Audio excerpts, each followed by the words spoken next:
If you want to understand debates about cadre deployment, state transformation and policy in South Africa, you need to understand one idea: the National Democratic Revolution. But the NDR didn't start in South Africa. To understand it, we actually have to go back to Marx's political theory in Europe and revolutionary strategy in the Soviet Union. In the 19th century, thinkers like Karl Marx argued that societies evolve through economic stages. Feudalism is replaced by capitalism. Capitalism eventually gives way to socialism and ultimately to communism, a classless society with collective ownership of the means of production. In 1917, Vladimir Lenin expanded these ideas through his theory of imperialism. Lenin argued that Western powers built their wealth by exploiting colonies in Africa and Asia. So political liberation from colonial rule wasn't just about independence. It could also be the first step towards socialist transformation. During the Cold War, theorists in the Soviet Union developed this idea further. The Central Committee of the Communist Party of the Soviet Union tasked a group of strategists with developing a model that could guide liberation movements in Africa and Asia. This model became known as the National Democratic Revolution. The strategy had two stages. First, national liberation from colonial domination.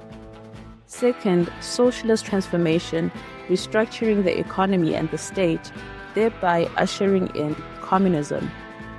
This strategy spread internationally through the Communist International, often called the Comintern, a global network created to coordinate communist movements around the world. Through this network, revolutionary ideas and strategies were shared with communist parties across different countries. In South Africa, these ideas were adopted by the South African Communist Party.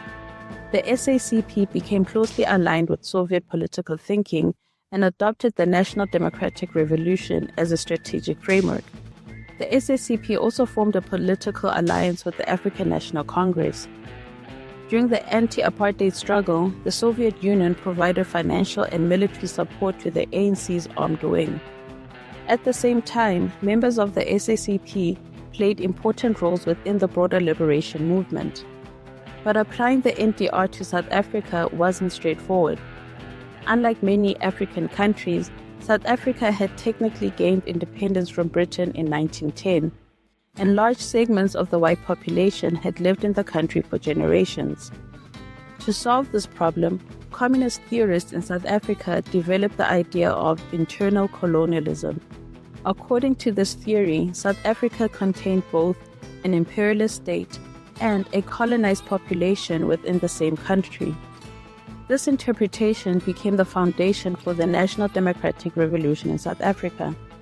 In the next part of this series, we'll unpack the phases, concept, and planning of the NDR.